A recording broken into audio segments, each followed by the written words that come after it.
हाँ भाई, तो जो बीच का रास्ता इसमें ये हुआ कि भाई अब हम लोग बीच का रास्ता निकालेंगे। तो उसने क्या किया, संविधान सभा ने एक आयोग, फजल अली आयोग, फजल अली आयोग, ठीक ना, फजल अली आयोग का गठन 52 में उनकी, देखो आप डेट जो है और ईयर उसको मैच करते चलिए करिए, क्योंकि आपको एक क्रमवार तरीके से मैं इतिहास के पॉइंट ऑफ व्यू को भी बता दे रहा हूं, और इस तरीके जो संवैधानिक संशोधन हुए कब किनकी स्थिति बनी वो भी बता दे रहे हैं, तो आपको एकदम क्रिस्टल क्लियर हो जाना चाहिए, ठीक है ना। तो अब 52 में उनकी मृत्यु हो गई, 56 दिन के भूख हड़ताल के बाद 15 दिसंबर को हुई थी। तो अब 1953 में एक फजल अली आयोग का गठन किया जाता है, और इसके गठन में अब इसमें जो है 3 लोग थे, इसमें भी कितने लोग थे, 3 लोग थे।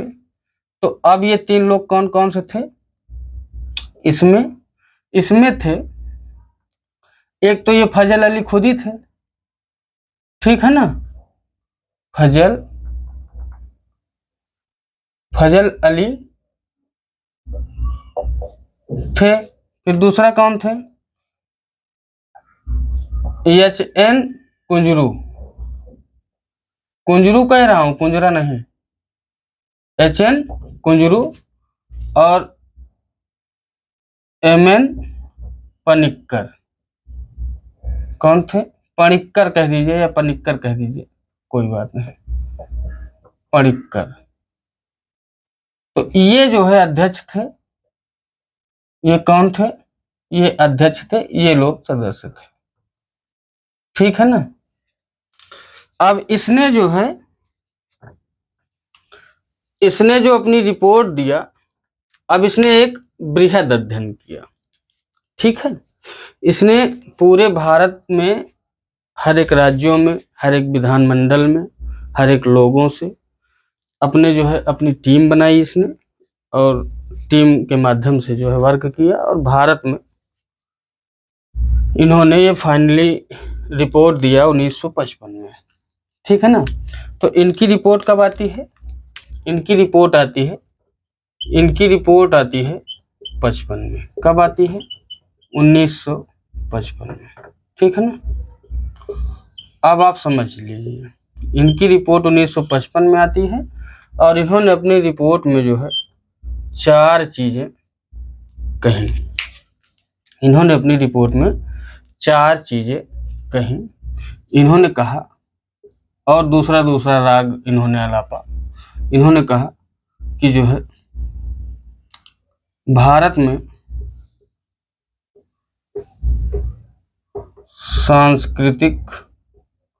सांस्कृतिक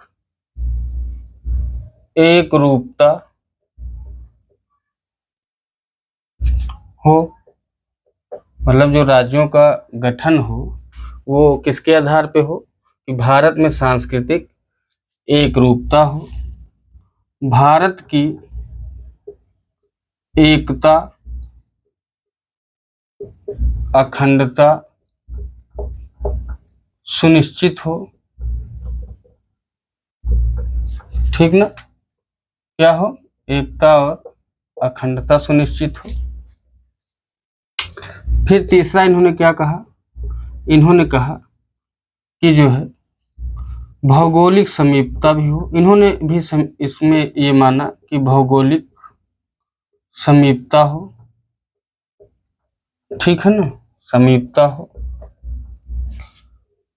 फिर क्या हुआ, और जो है लोक कल्याणकारी हो, लोक कल्याणकारी हो, मतलब जो भारत में राज्यों का पुनर्गठन है या गठन है वो किसी भी तरीके से विनाश करने वाला ना हो। तो ये सारी चीजें इन्होंने बताया। अब आप एक चीज ये देखिए कि इसमें कहीं ये भी नहीं कहा गया कि भाषा को आधार नहीं बनाना चाहिए, और इसमें इन्होंने कहीं ये भी नहीं कहा कि भाषा को आधार बना लेना चाहिए। तो एकदम फिर मामला गड़बड़ हो गया, और इसी रिपोर्ट के इंतजार में जो है आंध्र प्रदेश की जनता थी कि अब ये देखो क्या नया झुंझुना देते हैं। तो फिर वो लोग और एकदम उग्र हो गए। फाइनली जो है सरकार पे इतना ज़्यादा दबाव बढ़ गया कि 1956 में, नवंबर 1956 में आंध्र प्रदेश को पहला जो है भाषाई आधार पर राज्य का गठन किया गया। ठीक है ना। फिर इसके आधार पे जो गठन हुए वो जो है ऐसे नागालैंड, फिर उसके बाद हिमाचल प्रदेश, फिर उधर से हरियाणा और सारे अन्य राज्यों का गठन एकदम शुरू हो जाता है। मगर जो भाषाई आधार पर पहला राज्य आपसे पूछा जाता है क्वेश्चन में कि भाषाई आधार पर राज्यों का जो गठन हुआ वो कौन सा हुआ, तो वो आंध्र प्रदेश का 1956 में, यहाँ पे मैं लिख दे रहा हूँ, भाषाई आधार पर गठित पहला राज्य आंध्र प्रदेश बना। ठीक है ना, आंध्र प्रदेश, आप इसको याद रखिएगा। और इसने जो क्या किया, फजल अली आयोग ने जो राज्यों का बंटवारा किया, वो जो 4 कैटेगरी में राज्य थे उसको जो है उसने समाप्त किया। और समाप्त करने के बाद भारत में 14 राज्य, इसके अनुसार किस में बांट दिया गया, भारत को 14 राज्यों तथा 6 केंद्र शासित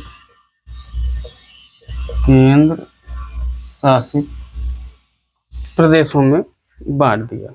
ठीक है ना, 6 केंद्र शासित प्रदेशों में बांट दिया। ठीक है, ये संरचना भारत में राज्यों के पुनर्गठन के आयोग की सिफारिश, जो फाइनली फजल अली आयोग को आधार बनाया गया, और उसके अकॉर्डिंग भारत को 14 राज्य तथा 6 केंद्र शासित प्रदेशों में बांट दिया गया। तो अब आशा यही है कि आप लोगों को एकदम समझ में आया होगा कि हाँ, भारत में जो राज्यों का गठन है या पुनर्गठन है वो जो है, अच्छा, इसके अकॉर्डिंग ये बांट दिया गया था। फिर 1955 में ही आता है। अभी 2 चीज मिस हो रही है, वो भी बता देते हैं। अब ये तो जो है इसमें बांट दिया गया। ठीक है ना, फिर उसके बाद यहाँ तक की बात समझ में आ गई। इसने जो है 14 राज्यों तथा 6 केंद्र शासित प्रदेशों में इसको बांट दिया और नवंबर 1956 में भाषाई आधार पर गठित पहला राज्य आंध्र प्रदेश हो गया। ठीक है ना। ठीक, तो आगे क्या होता है,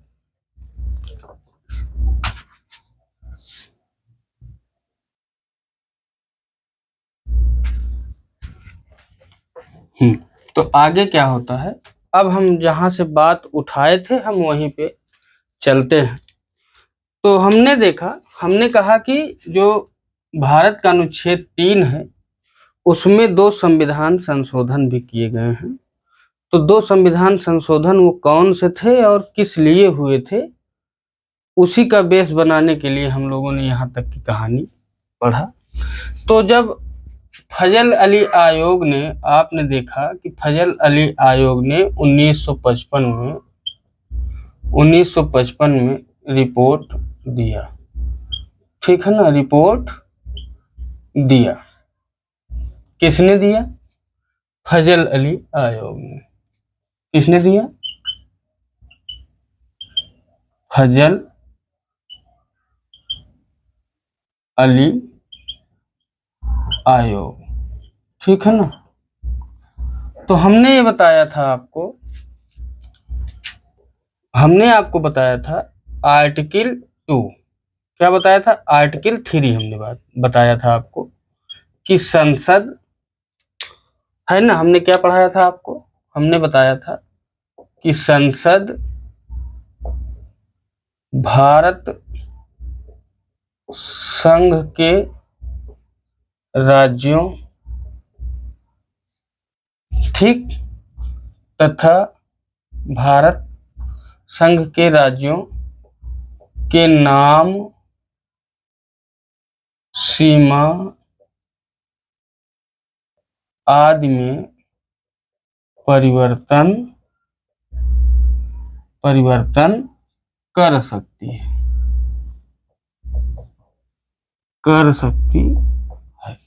ठीक है ना, हमने आपको ये बताया था। तो अब जब इतनी सारी बातें हो गई, 95 1955 आते आते फजल अली आयोग ने रिपोर्ट दे दिया और इसने जो है 14 राज्य और 6 यूटी में जो है पूरे देश के भौगोलिक क्षेत्र को बांट दिया। तो फिर आर्टिकल 3 में ये व्यवस्था की गई कि संसद जो है, अब किसके पास, अभी तक रिपोर्ट आई, फजल अली आयोग ने ये स्ट्रक्चर दे दिया। तो फिर आर्टिकल 3 डिजाइन किया गया, तो उसमें ये लिखा गया था कि संसद भारत संघ के राज्यों के नाम, सीमा आदि में परिवर्तन कर सकती है। और आर्टिकल 4 ये कहता है कि टेक्निकली ये जो है संविधान संशोधन नहीं माना जाएगा। तो फिर यहीं पे जो है आता है 5वां संविधान संशोधन 1955। ये हमको पढ़ना था, ये आज का टॉपिक था। ठीक है ना। तो 5वां संविधान संशोधन 1955 के माध्यम से ये व्यवस्था कर दी गई। और क्या किया गया, अब जैसे मान लिया कि अब ये मान लो कि ये कोई क्षेत्र है, मान लिया ये भारत है, ये पूरा भारत है, तो इसके मान लो ये सारे राज्य हैं और यूटी हैं और ये जो भी है, ये सारे इसमें बंद हैं। ठीक है। अब अगर किसी एक को तोड़ करके, अगर मान लो किसी एक को तोड़ करके 2 बनाया जा रहा है, ठीक है, या 2 को मिला के 1 किया जा रहा है। अब चाहे ये देखो, ये चाहे 2 को मिला के 1 कर दें और चाहे इसी 1 को 2 कर दें, मतलब राज्यों का नाम और सीमा जब भी बदला जाएगा तो वो राज्य प्रभावित हो रहा है ना, वो राज्य भी प्रभावित हो रहा है। तो उतने समय क्या होता था कि संसद को या संविधान सभा को मतलब ये बिल्कुल ये नहीं पता था कि राज्य आपस में ही, भारत देश के अंदर ही इन सब चीजों पे भी इनका जो है कुछ विवाद उत्पन्न हो सकता है। तो और हालांकि बाद में जो उस समय के वर्तमान लोगों ने ये देख लिया था कि यार ऐसी स्थिति बाद में पैदा हो सकती है, तो इन्होंने क्या कर दिया कि जब भी कोई परिवर्तन, नाम या सीमा में परिवर्तन करना होगा तो उसके लिए राष्ट्रपति की पूर्व अनुमति लेनी जरूरी है। पूर्व अनुमति अनिवार्य, ठीक है ना, अनिवार्य कर दिया। मतलब इसके पहले अनिवार्य इसका मतलब नहीं रही होगी। ठीक है ना। फिर क्या है, फिर इसने कहा कि जो प्रभावित राज्य है, जो प्रभावित राज्य हैं, उनके राज्य विधानमंडल से राय ली जाएगी। मतलब उनको सूचित किया जाएगा कि आपके साथ हम ये छेड़छाड़ करने वाले हैं। ठीक है ना। राज्य विधानमंडल से राय ली जाएगी, परंतु ये राय जो है, राज्यों की राय बाध्यकारी नहीं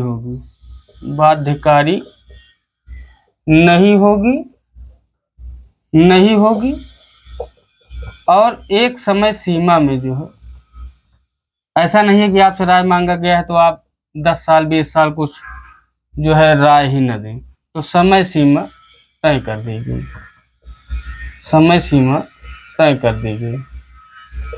एक समय सीमा तय कर दी गई। ठीक ना। एक तय समय सीमा में ही उनकी राय ली जाएगी। अगर दे रहे हैं तो दे रहे हैं, नहीं दे रहे हैं तो उनसे कोई उनकी राय का विशेष कोई महत्व है नहीं। बस ये वही है जैसे राष्ट्रपति के पद में कोई शक्ति जो है नहीं निहित की गई थी, लगभग सिर्फ औपचारिक प्रमुख था। तो 44वें संविधान संशोधन के माध्यम से उसको एक बार किसी भी मतलब जो भी कानून बन रहा है या अधिनियम बन रहा है, एक बार वो संसद के पास भेज सकता है कि आप देख सकते हैं, ठीक है ना। अगर उसको गलत लगता है तब, हालांकि एक बार नहीं अगर वो करेगा तो दोबारा जब भेजेंगे तो पास करना उसको जरूरी है, क्योंकि वो पास करना ही पड़ता है। राय बाध्यकारी नहीं होगी। फिर ये इतनी व्यवस्था कर दी गई, तो अब इसमें ये तो राज्यों के लिए बात कह दी गई थी।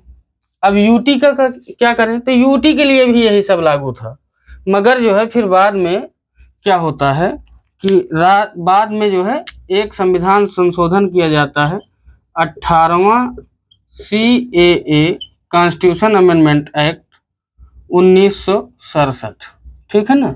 18वां, अब जो जितने संविधान संशोधन हम लिखाते जा रहे हैं आप लोग नोट करते चलिएगा। और हमने जो है अनुसूची और भाषा में 3, अनुसूची में 4, 7 उधर पढ़ा दिए थे और 2 ये, और उसके पहले जो हमने 2 कराए, तो ये 10 संविधान संशोधन लगभग हम करा चुके हैं। आप इसको नोट करते रहिएगा और याद भी करने का प्रयास करिएगा। तो इसके माध्यम से क्या कह दिया गया कि यूटी से, यूनियन टेरिटरी मतलब आप समझ जाइएगा, यूटी से राय लेना भी अनिवार्य, लेना भी जरूरी नहीं है। अब बाध्यकारी और बिना बाध्यकारी की बात ही नहीं होगी, ठीक है ना। तो हमने जो है पहले भाग का आर्टिकल 1 से 4 अब कंप्लीट कर लिया है, ठीक है। और आप लोग थोड़ा कमेंट करके ये भी बता दीजिएगा कि हाँ ये जो है इतना डीप में इसको पढ़ाया जाए कि, और इसको ऐसे बस ऊपर ऊपर ही थोड़ा सा आप लोगों को, मतलब मुझे जो लगता है कि अगर एक बार कोई चीज पढ़ रहे हो तो कायदे से पढ़ लो, झंझट एकदम फ्री हो जाओ आपकी जो है। अब इसके बारे में दोबारा नोट्स जब उठाएंगे तो हमको सारी चीजें मिल जाएंगी, ठीक ना।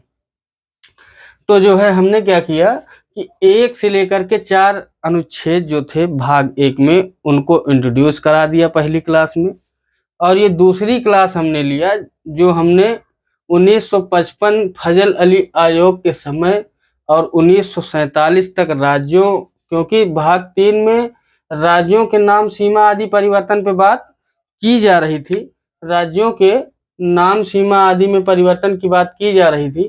तो राज्यों का जो मूवमेंट है, जो उनमें बदलाव हुए स्वतंत्रता के बाद, वो क्या थे, तो हमने जो है ये बता दिया है आपको।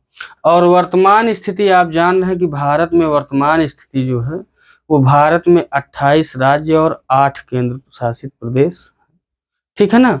तो अभी तो इस पे एक क्लास वैसे और होनी चाहिए कि नागालैंड कब अलग हुआ, हिमाचल प्रदेश का गठन कब हुआ, फिर उसके बाद सिक्किम, फिर उसके बाद उधर के जो पूर्वोत्तर भारत से जुड़े जो प्रावधान थे वो क्या थे। फिलहाल इतना नहीं, आप इतना जो है कम से कम इतना कंटेंट आपका एकदम रेडी रहना चाहिए कि हाँ भाई ये इतनी चीजें कम से कम एकदम कंठस्थ हों कि राज्यों के संबंध में जो पहला मूवमेंट होता है वो यस्केधर कमेटी के माध्यम से रिपोर्ट मांगी जाती है। फिर यस्केधर कमेटी ने की रिपोर्ट की जांच करने के लिए जेबीपी कमेटी का गठन होता है। फिर जेबीपी कमेटी के गठन और रिपोर्ट के बाद में जो है 15 दिसंबर 1952 को 56 दिनों की भूख हड़ताल के बाद पोट्टी श्री रामुलू की मृत्यु हो जाती है। फिर जब वो मृत्यु हो जाती है तो दबाव सरकार पे बढ़ जाता है।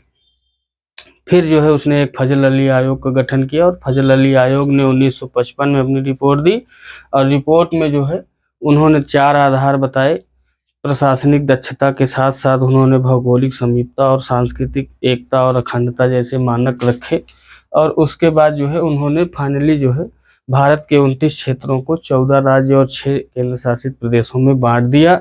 उसके बाद जो है भारत का जो है राज्य पुनर्गठन अधिनियम 1955 लागू हो जाता है, और उसके पहले ही आर्टिकल 3 में जो 1955 में जो है जो रिपोर्ट आई थी, तो 5वां संविधान संशोधन 1955 भी होता है, और उसमें ये कह दिया जाता है कि राष्ट्रपति की पूर्व सहमति जरूरी होगी, ठीक है ना। पूर्व सहमति मतलब जरूरी होगी, और प्रभावित राज्य के राज्य विधानमंडलों से भी राय ली जाएगी, और राज्यों की जो राय होगी वो बाध्यकारी नहीं होगी और एक निश्चित समय सीमा के अंदर अपनी राय सबमिट करनी होगी। और जो है 18वें संविधान संशोधन के माध्यम से यूटी से राय लेना भी जरूरी नहीं समझा गया कि अगर यूटी में हम कोई फेरबदल कर रहे हैं तो वो हम उस यूटी या उस संघ शासित प्रदेश से भी अपनी उससे कोई राय नहीं मांगेंगे, क्योंकि यूटी पे मुख्यतः केंद्र का शासन होता है और जो है केंद्र का संचालन जो है वो संसद के द्वारा होता रहता है। ठीक है ना। तो इतनी बात आप लोगों के समझ में रहनी चाहिए, एक कहानी के रूप में एकदम फ्लो में बहनी चाहिए कि हाँ किस समय कौन सी बात हुई। और यही कारण है कि मैं एकदम डे बाय डे आपको डेट बाय डेट ले चलता हूँ कि आप, और उसके साथ साथ ऐतिहासिक जो उसकी परिदृष्टि रहती है उस पर भी आपकी एक तीखी नज़र में बनवाता रहता हूँ कि हाँ इस समय क्या कंटेंट था, किसके कारण किस संविधान संशोधन की जरूरत पड़ी। ठीक है ना। तो आशा है आप सभी लोगों को ये क्लास अच्छी लगी होगी, और अच्छी लगी हो यार तो इसको थोड़ा सब्सक्राइब भी करो और इसको सब लोग देखो, दोस्तों में शेयर करो, ताकि जो है चैनल का ग्रोथ हो और हमें भी थोड़ा मोटिवेशन मिले और हम आपके साथ लंबे समय तक आपकी यात्रा हमारे साथ हो और आपके साथ मेरी भी यात्रा हो, और जीवन के जो अच्छे दिन हैं वो आप सब लोगों के बीच में मेरे कट जाएं। उसके बाद तो सबका वही हाल है। ठीक है ना। ये समझ में आ गया होगा। तो मिलते हैं एक और बेहतरीन क्लास के साथ में, जिसमें हम चर्चा करेंगे थोड़ा सा भारत में राज्यों का जो पुनर्गठन अधिनियम है 1955 उसको, उसके बाद भाग 2, और भाग 2 में जब नागरिकता पे चलेंगे तो नागरिकता में भी जैसे ही जो इसके प्रावधान है वो सब हम देखते हुए चलेंगे। ठीक है। Thank you.